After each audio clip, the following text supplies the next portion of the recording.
Hello दोस्तों, civils prep के short video series में आपका स्वागत है। और आज हम इस वीडियो में समझेंगे कि कैसे एक कम्युनिटी को शेड्यूल ट्राइब के कैटेगरी में रखा जाता है। तो समझते हैं पहले शेड्यूल ट्राइब और शेड्यूल कास्ट होता क्या है। शेड्यूल्ड कास्ट और शेड्यूल्ड इंडियन ट्राइब्स या फिर शेड्यूल्ड ट्राइब्स ये officially designated groups of people हैं and among the most disadvantaged socio economic groups in India. ये जो टर्म है वो रिकॉग्नाइज़ किया है कॉन्स्टिट्यूशन ऑफ इंडिया में in article 366 clause 25। Article 366 clause 25 के अंदर में डिफ़ाइन किया गया शेड्यूल ट्राइब को, और जो provisions related to schedule tribe है वो आर्टिकल 342 के अंदर में आता है।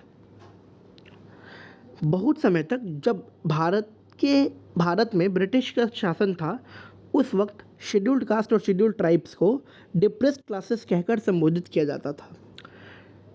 जब 2011 का सेंसस हुआ उस वक्त भारत के अंदर 16.6% शेड्यूल्ड कास्ट थे और 8.6% शेड्यूल्ड ट्राइब्स थे। जो कॉन्स्टिट्यूशन ऑर्डर 1950 है उसके फर्स्ट शेड्यूल में कहा गया है कि 28 राज्यों के अंदर टोटल 1108 शेड्यूल्ड कास्ट के लोग रहते थे और 22 राज्यों के अंदर में 744 ट्राइब्स रहा करते थे।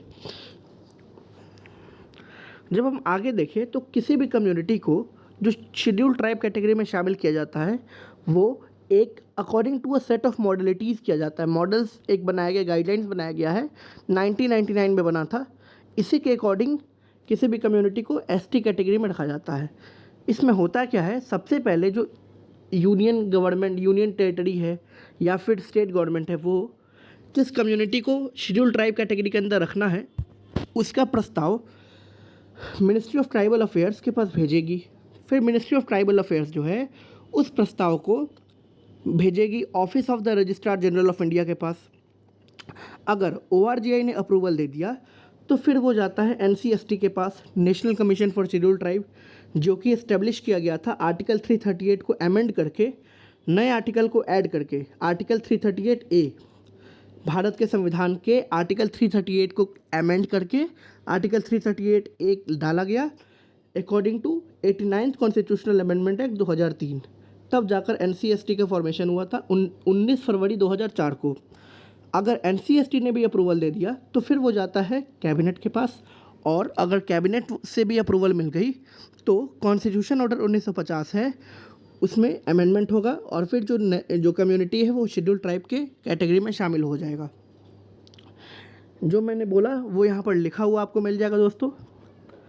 सितंबर 2022 में गवर्नमेंट ऑफ इंडिया ने अप्रूव किया था कुछ कम्युनिटीज़ को शेड्यूल ट्राइब के अंदर रखा था, जैसे बिंजिया कम्युनिटी ऑफ छत्तीसगढ़, नारी कोडावन और कुड़ी विकरन इन तमिलनाडु, इनको भी रखा था शेड्यूल ट्राइब के अंदर में। बेटा कुरुबा इन कर्नाटका, हाथीस इन हिमाचल प्रदेश और गोंड कम्युनिटी इन उत्तर प्रदेश। तो ये सब कम्युनिटी को 2022 के अंदर सितंबर के अंदर में शेड्यूल ट्राइब कैटेगरी के अंदर में शामिल किया गया है।